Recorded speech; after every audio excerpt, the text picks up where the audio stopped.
Hello and welcome to this Foster Care Institute online training webinar, Bullying and Youth in Foster Care. I am your host, Dr. John DeGarmo, founder and director of the Foster Care Institute. I'm an international speaker, trainer, author of several foster care books, and have been a foster parent myself to over 60 plus children who have come through my home and been a part of my family over the years. Our goal during this webinar is to increase your awareness of what bullying is and how to identify different types of bullying and those who bully others. Our key objectives will include increasing your awareness of what bullying is, understanding what might lead some to bully others, and better understand the different forms of bullying and how to prevent bullying. Now, chances are, at some point in your life, you have been bullied at some point by others. Indeed, I have been. I recall a time when I was in 5th grade and I was bullied simply because of my last name, DeGarmo. For some reason, the bullies chose to pick on me. And I recall that incident 40 plus years later. So it was a significant thing for me. And bullying is something that, indeed, most people have been bullied at some point. Again, chances are we have been bullied at some point in our lives, or perhaps we may have been the bully ourselves at some point in some way. According to the National Center for Education Statistics, they say this: 20% of children and youth between the ages of 12 to 18 have reported being bullied at some time. I would suggest to you that that number is higher because of online technology, because of social media. We do a deep dive into online bullying in the book Keeping Foster Children Safe Online, and I want to encourage you to pick up a copy of that book. To be sure, there are several types of bullying. And let's examine those forms of bullying. To begin with, there is physical bullying. Perhaps this is the most common form of bullying. It is most likely the easiest form to identify as well. When it comes to physical bullying, bullies use physical power or physical force, if you will, in an attempt to intimidate others, to intimidate their victim. Now, some examples of physical bullying include kicking, hitting, punching, slapping, shoving, and other forms of physical attacks or physical power, if you will.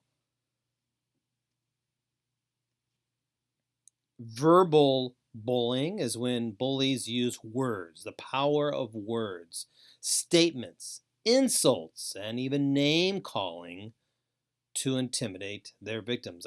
I mentioned to you a few slides ago that I was bullied in 5th grade. For me, it was the verbal bullying.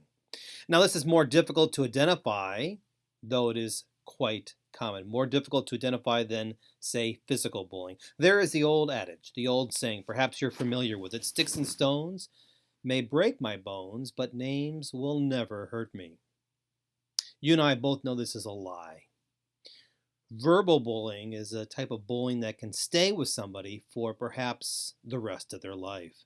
Physical bullying, the aches and bruises and the marks may go away, but those words have power. Words have power to lift people up, and words have powers to cut people down.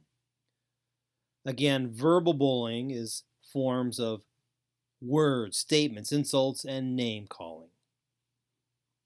I mentioned cyberbullying to you a little bit earlier. This form of bullying has increased dramatically in the 21st century as our children now inhabit an online world, inhabit social media. As I write in the book, Keeping Foster Children Safe Online, you and I might live in an online world, but our children and youth that we care for, well, they inhabit that. And for youth in foster care, they are especially susceptible to cyberbullying because these are the most vulnerable youth. Those who cyberbully use their phones, they use computers, online devices, social media to target their victims. And there's a very good chance, very good likelihood, if you will, that the youth that you're caring for in the home, there might be one or several who have been victims of online bullying or perhaps been bullies themselves. Cyberbullies often say things that they do not have the courage to say when it's face to face. You see, when it comes to online technology, cyberbullies can use the technology and they hide behind that technology. They hide behind that computer screen. They hide behind that phone. And doing so, this helps them to feel anonymous. It helps them to feel insulated from the situation. It helps them feel detached. See, if I were to say something to you and it somehow hurt your feelings, I would be able to pick up on that verbal cue, that physical cue, that facial cue, and I might stop. When it comes to cyberbullying, there are none of those cues. There's none of those verbal or physical or facial cues to identify that the bullied has been insulted in some way. So sometimes those cyberbullies, when it comes to online technology or social media, they continue to do it over and over and over because they're unable to see what's happening. They're detached from the situation.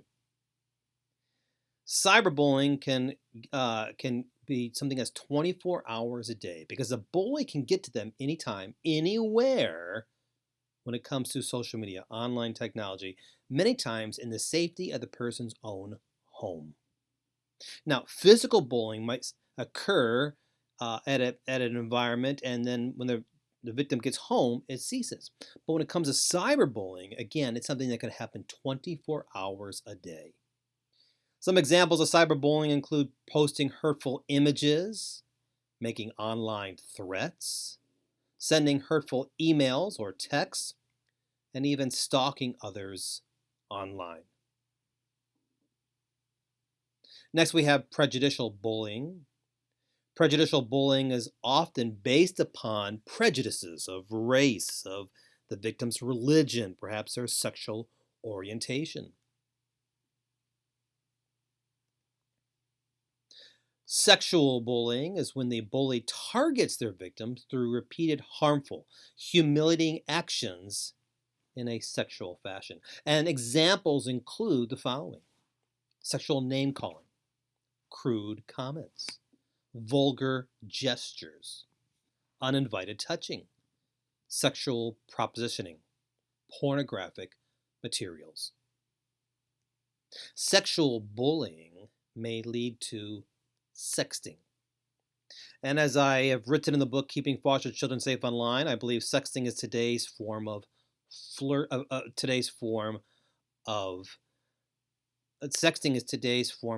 flirting.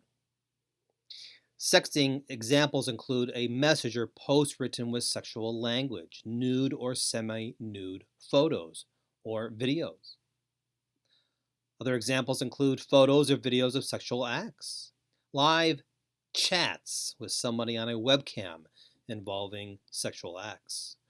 It also includes screen-captured photos or even videos recorded from the victim. Next, we have relational bullying.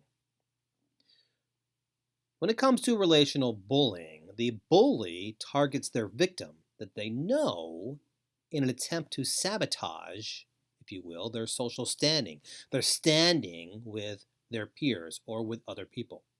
Now, examples might include this. A bully who is targeting their victims in regards to relational bullying might keep others, their victim, if you will, from a peer group. They may spread rumors about their intended victim. They may manipulate the situations or even break confidences or truths or secrets, if you will, about their victim. In relational bullying, the bully is oftentimes someone popular, maybe at school or at work, some type of social setting or environment. The relational bully will use verbal or emotional bullying many times And they do so by spreading rumors. They might gossip about their victim. They may even name call, calling the victim by several types of names, name calling, if you will. This type of bullying is often done to maintain or to keep the bully's sense of popularity, their status. Another type of bully is the bully victim. The bully victim is somebody who's been bullied themselves in the past. Maybe they were bullied online. Maybe they were bullied physically, verbally, maybe sexually, maybe relationally, maybe racially.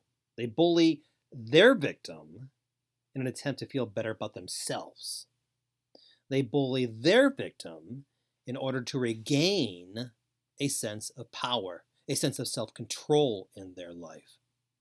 Now, this is a very common form of bullying. So this means that.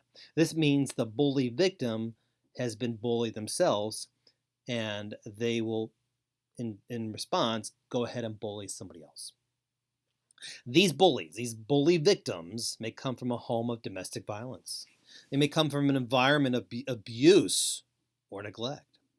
Does this sound like youth in foster care to you? Yes, indeed. Many youth in foster care place into a foster care environment, into a therapeutic home, a residential home, the home you're working at. They've been placed there because of violence, abuse, abandonment, neglect. These bully victims may have been bullied by an older sibling as well. Now, this type of bullying is a form of learned behavior. You see, they have been bullied so much, it's part of their norm. They've learned it.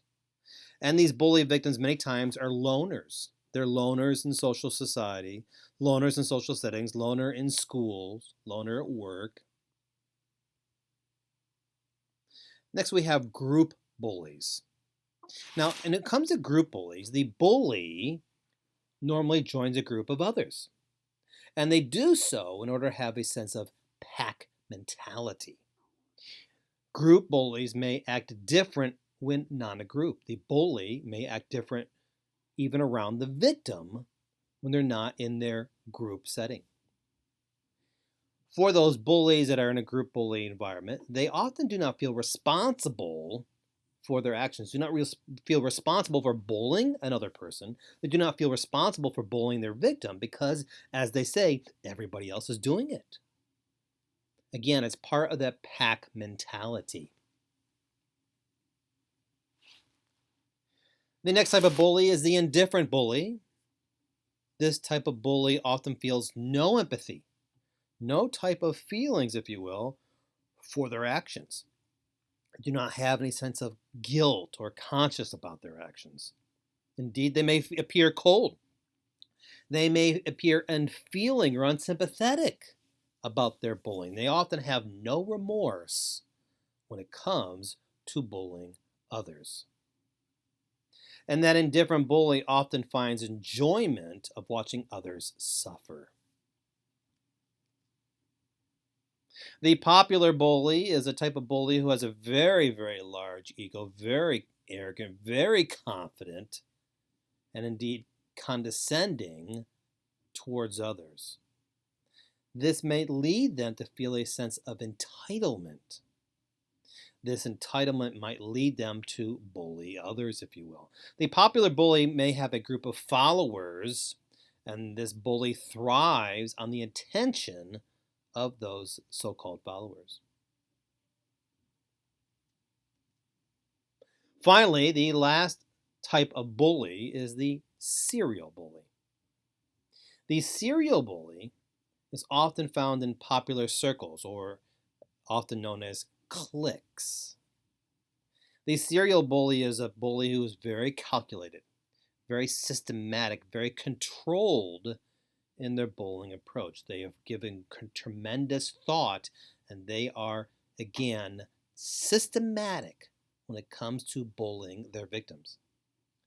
The serial bully is one who is skilled at manipulating others to do what they wish them to do. They're skilled at lying.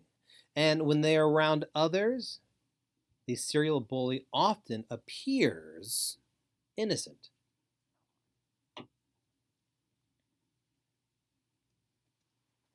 Now we've looked at the types of bullies.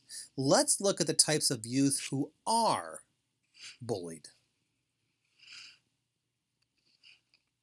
Well, to start off, youth who have disabilities or illnesses may become a victim of bullying. Again, we mentioned all the forms of bullying earlier.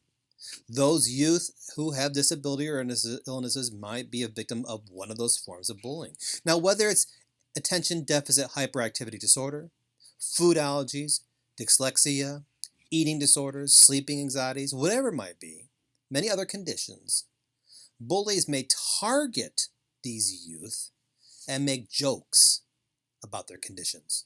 They may mock their victims for their ADHD, for their food allergy, for their dyslexia, etc. There is a distinctive physical appearance. Those youth who look different in some fashion are often targeted by a bully. And these differences in looks or differences in fashion may include glasses. Indeed, I had glasses when I was a young lad back in the 1970s and 1980s, and I was bullied for my glasses. Those who may suffer from acne or facial features or even weight might be targeted by a bully. And perhaps at some point in your life, you were targeted for a different look that you had. There is the intelligence and creativity fashion as well. Those youth who learn very quickly, who are overly creative, who are very gifted when it comes to learning in some fashion, can be targets of bullies. You see, the bully might be jealous of the educational ability, the learning skills, the cognitive skills, the academic level, the grades, if you will, of these teens, these youth. So they bully them. Popularity: some youth who bully others may feel threatened or intimidated by teens who are more liked or more popular. This sense of intimidation might lead to bullying. Indeed, girls are more often likely to bully another girl when it comes to a sense of popularity. They may feel threatened by another girl. Religious or cultural beliefs is also another form of bullying. Youth who practice different religions or different religious practices or have different cultural beliefs can indeed be singled out by a bully.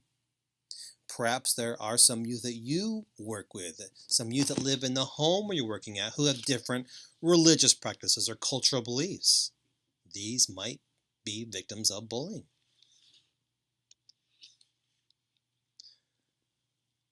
Youth might be bullied due to their skin color or their race. As we know, this might lead to a hate crime. It happens with all races. Bullying knows no distinction in this area. Bullying knows no distinction when it comes to the color of one's skin.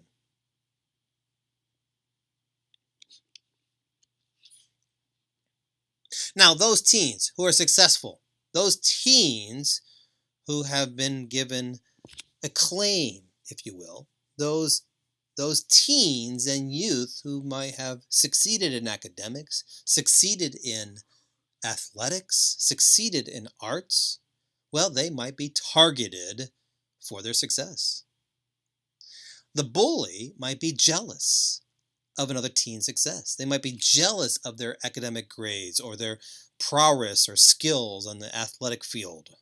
They might be jealous the fact that maybe the victim is very good at music or art, whatever it might be. When it comes to success, the bully might be jealous of a teen's success due to their own feelings of insecurity. So as a result, they bully their victim.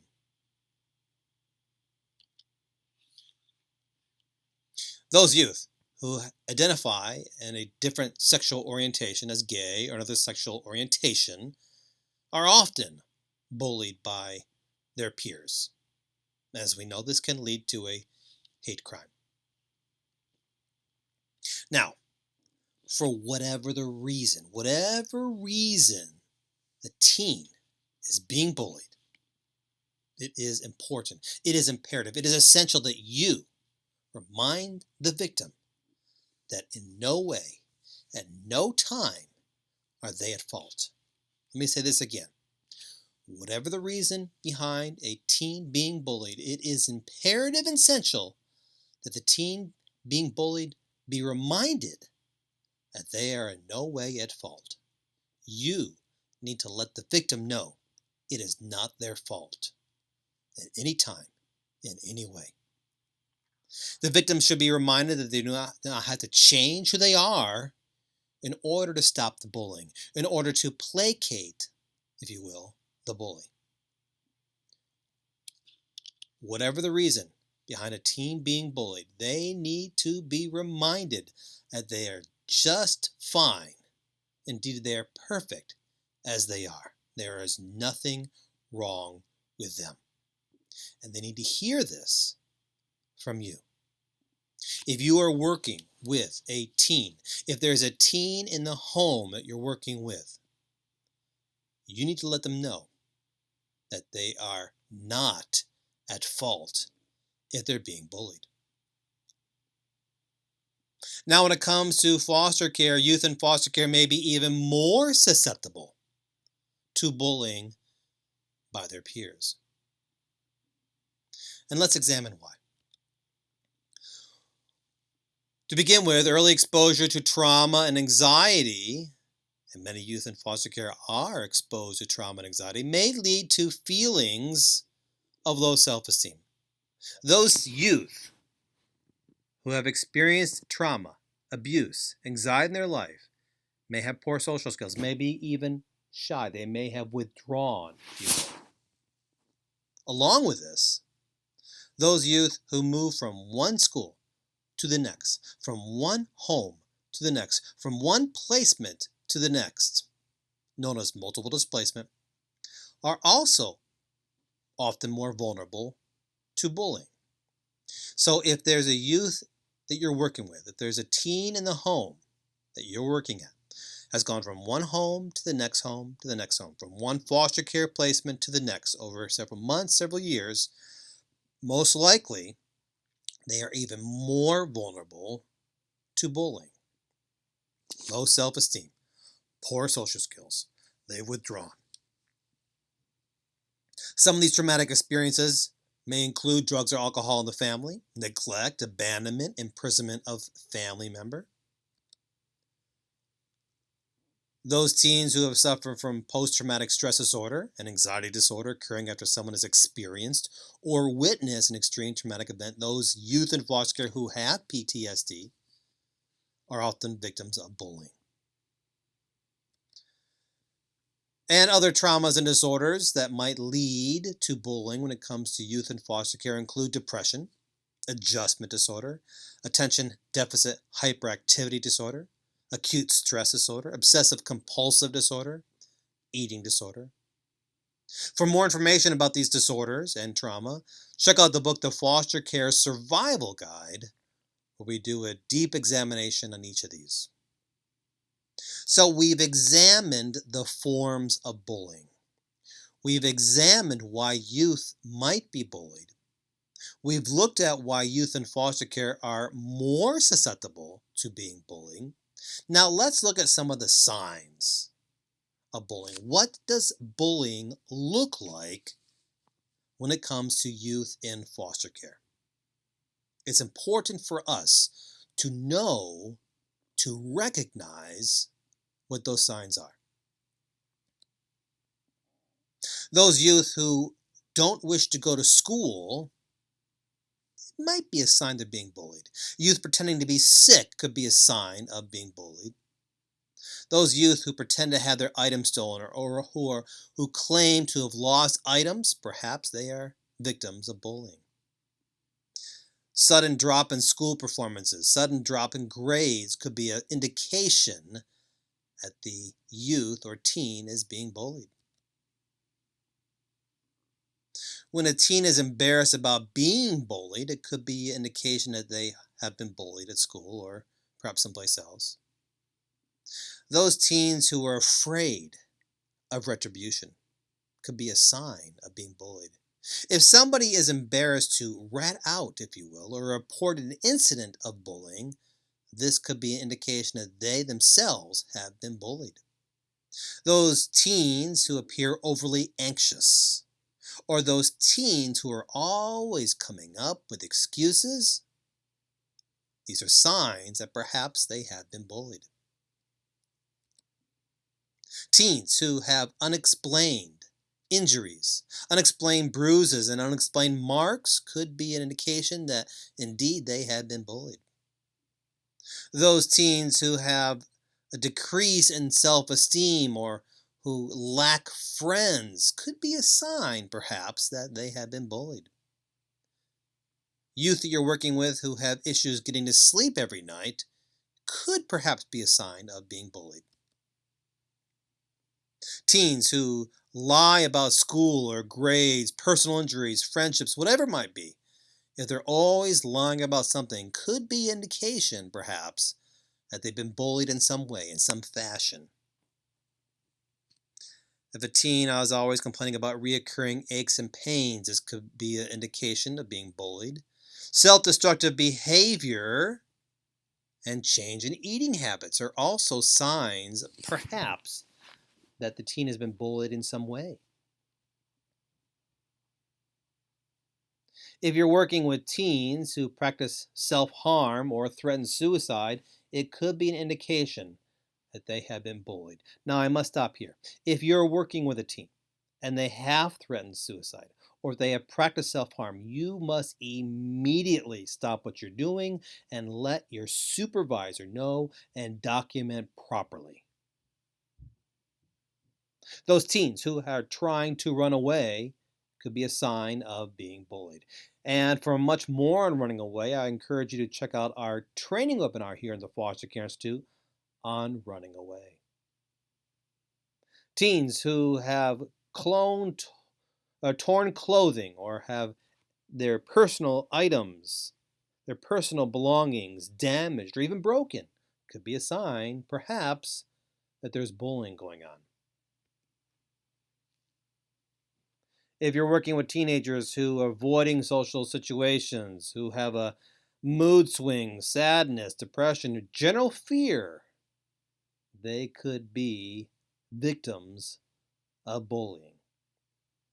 And finally, those teens who begin to bully others, well, as we've seen earlier, this is often an indication that they have been bullied themselves. So if you're working with a teen who begins to bully another teen at the home, there's a general practice that they've been bullied themselves. So, what can we do? If you're working with a teen, if the teen is living in the home that you're working at, if there's a teenager or youth in your life and you suspect that they've been bullied or are being bullied currently, what can you do? Well, to begin with, you need to pay attention to the signs. And you need to look for the signs on a consistent basis. And you need to trust your instinct. You need to trust your gut, so to speak. Because if you suspect that a teen is being bullied, it is critical. It is essential. It is imperative that you take your suspicions, that you take that gut feeling, so to speak, you take it seriously. If you suspect, if you have an idea, if you just have this feeling that there's a teenager at the home that has been bullied, trust your instincts. Sit down with them and listen to them with a compassionate, with a sympathetic ear. Do not overreact. Do not say, oh my gosh, why did you not tell me this earlier? I can't believe it. Or, for that matter, do not underreact. Underreacting would mean not taking it seriously enough. When it comes to bullying, you must take it seriously. You need to ask questions. If you suspect a teen has been bullied, you need to ask questions. Talk to them about being bullied. Talk to them about how he can report it to you and to others. Let them know, reassure them that you will help them, that you will help him, and that he is safe in the home. And you are not going to allow any bullying to occur at the home. For you see, your support, your caring, your love for him is so very important to him. And your words of encouragement are also very important. For that teen who's been bullied, he needs to hear words of encouragement from you. He needs to know that he is cared for and loved.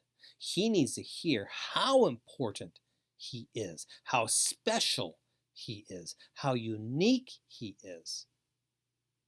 He needs to hear that from you daily. If you suspect a teen is being bullied, and you suspect it may be happening at a school, contact your teen's school and teachers immediately. And let the teachers, counselor, school administrators know that there's bullying happening towards the teen. If possible, ask a school separate the teen and the bully at all times.